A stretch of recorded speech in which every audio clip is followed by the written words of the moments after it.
Paid versus free. Free traffic, there's various numbers of ways you can get free traffic. Blogging, you can set up your own blog. You can do blogging commenting, which is basically just going to other people's blogs and placing comments.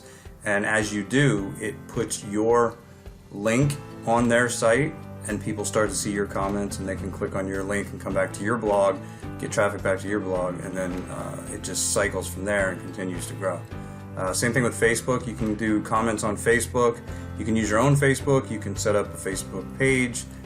You can actually go to other Facebook groups in the same niche that you are in and do commenting on there. And you do it as your Facebook page, and then it will draw people as they see your comments and they enjoy your comments and they like what you have to say. They'll come back to your Facebook page and see what you're all about, and then you have advertising or whatever on that page and get some traffic that way. Also, forum commenting, you can go to different forums and do the same thing. Like the Warrior Forum, if you go to the Warrior Forum, once you've commented a certain number of times, I forget how many it is, I don't do it that often, but once you comment a certain number of times, you can add links to your signature so that every time you place a comment, they see the link and they can click on the link and it draws them back to your site and you get traffic that way as well. There's other sites like slideshare.net. You can set up a PowerPoint slide presentation like this one, put your link in it, put your information in it or whatever, post it on the slideshare.net website, and then as people start looking at those slide shares and those slide decks, they see your links, they click on them, they go to your site, and it draws people to your sites for additional traffic. Some examples of paid traffic. We have Facebook ads. I think most people know what those are. You can go on Facebook and you can purchase ad time, ad space, and it can be quite good because you can specifically target only the group of people that you want to see your ad, so it becomes very effective. You can do solo ads. Solo ads is basically just buying an email blast from another provider that sends your email or their own email with your affiliate link to their list, and their list clicks on it and comes back to you and it draws the traffic to you. Banner ad space, you can find a site that's getting a lot of traffic in your niche, someone, maybe your competition. You can go to them and say, I have a banner, I'd like to place it on your site for so and so amount of time, how much would it cost? Most of the time they'll give you either a per click charge or a certain number of clicks, I'll put it up for 1,000 clicks, or they'll say, I'll put it up for a month, and the month is X amount of dollars. That can be very effective, especially if you get on a site that you know is converting well. It's a very, very good way of getting return on investment back pretty quickly.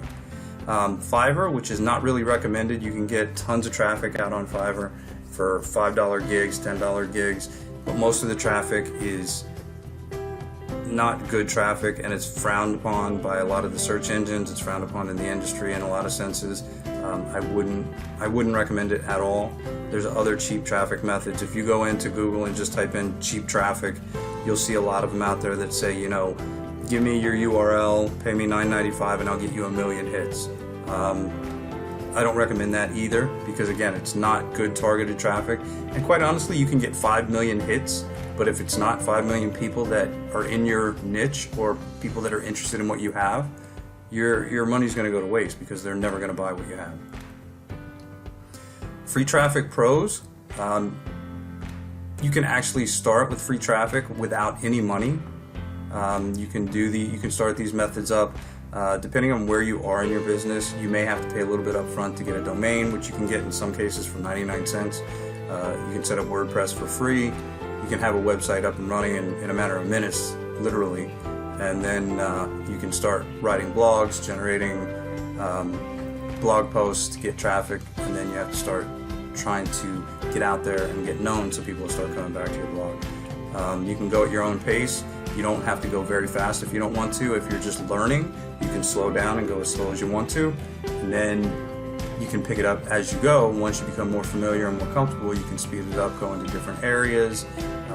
My advice is whether you do paid or free, you just pick one or two, become really good at them, become an expert at them, start drawing in leads through those methods of traffic, and then start branching out in other ones, because you always want to not put all of your eggs in one basket, so to speak. So you want to maybe mix free and paid traffic. You may want to do a couple free methods, a couple paid methods, and keep it going, so that if one doesn't do that well, you have the other 2 or 3 that could pick up the slack. With free traffic, it's quicker to get started, because like I said, you can get a domain and a website up in a matter of minutes, and you could be started trying to generate free traffic right away. It happens very quickly. The time it takes for traffic to come in may not be that quick, but you can get started sort of planting the seeds, so to speak, very quickly. Free traffic cons, they call it free traffic, but it's kind of a misnomer, because it's not really free, because it takes a lot of time. It's a slow process. You have to be consistent. You have to be committed to it. And everybody knows time costs money. So it's taking a lot of your time, which equates to some amount of money. So it's not literally free, but you can actually do it. If you have the time, you can do it, and it won't cost you very much. You're at the mercy of other sites like Google and YouTube. Once you start getting your sites and your blog posts and whatever else you have ranked on Google, if they put out one of their updates, the keywords you're using could just sink right to the bottom again. So all that work you've done to get ranked on those pages, you could just fall right off the page, and then there you go. YouTube, the same thing. You could put out 100 videos on YouTube, and then if for some reason somebody doesn't like one of your videos, they protest, YouTube could take it down, get rid of all your videos, and ban you from the site. I just had one of my partners do this not too long ago. They had 75 videos, I believe, on YouTube. Somebody complained. They got banned for violation of terms of service, which I don't think he really did, but YouTube was being a stickler about it, and ended up closing down his site. So he lost all those videos. So yeah, it was free to make the videos, other than the time. It was free to post the videos, but now he lost all of them, and he didn't have them backed up. So now he has none of those videos left. So it is a downfall. It's less scalable. You know, you go out and you put in as much time as you want, and you're kind of at the mercy of how many people come to your site. You can't tell more people to come to your site. You can't force people to click on your links. You're kind of planting the seeds, hoping it grows into something attractive enough to where people are going to come to your site. But you can't go out tomorrow and say, okay, I got 1,000 leads last week, you know, I'm just going to turn it up a little bit and get 5,000 this week. That's not the way it works with free traffic. You're kind of at their mercy as well. Paid traffic pros, you get near instant results. As soon as you pay somebody to generate traffic for you, you can start getting clicks on your links. You can start getting visitors to your site almost right away. I mean, some people do it within an hour, some people do it within a day. It depends on how busy they are and how much the backlog is, but you can get near instant results when you're using paid traffic. It's easily scalable. I can go out today and buy a solo ad and say, I want to pay you X amount of dollars for 100 clicks. They'll deliver those 100 clicks, and then I'll go to them tomorrow and say, all right, I got the 100 clicks. Now I want 300 clicks. I'll pay you a little bit more, give me 300 clicks. So you've already scaled up 3 times just by increasing your monetary output. So it's scalable. It's as scalable as you can afford and as you want to make it. There's easy metrics. You can track using your links, and using the link cloaker, you can track how many links you're getting, where they're coming from, when they come in, so you can see whether this ad that you're running is being successful. If not, if you need to change it, maybe tweak it, see what the next number of clicks that come in, how effective those are, whether you get people to opt in, whether you get people to buy from you. You can measure it very easily because you know where the traffic's coming from, you know when it's coming in, and you can measure it very easily. There's less hurdles to slow you down. Like I said, you don't have to jump through hoops with Google, YouTube. All you have to do is basically provide the link, find the vendor that's willing to sell the clicks, and direct them where to go. And then you're off and running. It saves tons of time. I can go out and buy a solo ad right now. It takes me 5 minutes to order the solo ad, and then they start sending in the clicks as much as, as soon as they are able to, given their workload. Paid traffic cons. The only one I can think of is that it takes money to get started. You're sort of you're restricted by the amount of money you have to spend. So if you don't have that much money, you can only get a certain amount of paid traffic. If you have a very large budget, you can get a lot of traffic very quickly, and it's targeted traffic and it's specific to what you're looking for, so the potential outcome of that targeted traffic is much greater.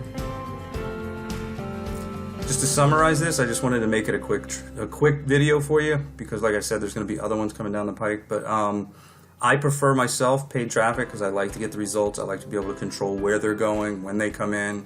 I like to see what's working, what's not working, what they're clicking on, where they drop off, whether they make it all the way through the sales funnel or not. You can do that with paid traffic. With free traffic, you can't, because you have no idea when they're going to show up and when they're not and where they're coming from. In my opinion, everybody should aspire to combine both. You should combine maybe blogging and commenting and then also a solo ad, or maybe you do Facebook ads and solo ad and then do some blogging on the side. Do a combination of both, and that way you have a backup and you're getting a little bit of traffic coming in from all directions. And like I said, the paid traffic is almost instant results. The free traffic is long-term and it takes longer to grow, but then it starts to grow exponentially. Once you start getting traffic to your blog, once you start getting traffic to your posts, it then becomes viral and people start coming from all over in bigger numbers, but that takes time. So if you want to see results now, you start with the paid traffic. If you want to see results long-term, you combine paid traffic and let the blogging and commenting or forum commenting or whatever you're doing in the free market to catch up, and then you have a nice combination of both. And then you get targeted traffic from both sides, and it makes your conversions much greater. The net is basically do whichever is going to get you started as quickly as possible. You can't win the game unless you're in the game. So if you're sitting back saying, well, I want to do paid traffic, but I don't have the money now, I'll wait till I get it, you're spending that time to try to come up with that money, not doing anything for your business, so to speak, that's going to produce income, while you could be setting up a blog, blogging, commenting on other blogs, getting your name out there, building up the know, like, and trust factor so that they come to you and trust what you have to say and end up eventually purchasing from you. So the most important thing that I think is just get in the game. You can tweak it as you go, but you need to be in the game to win it. So that's probably the biggest takeaway I would give you. I hope you like this training. I plan on doing many more in the future. I will let you know when they come out. They'll be posted on the blog. They'll be posted on Facebook. Keep your eyes out for it. And thanks for stopping by. I hope you found it useful, and we'll touch base soon. Thanks.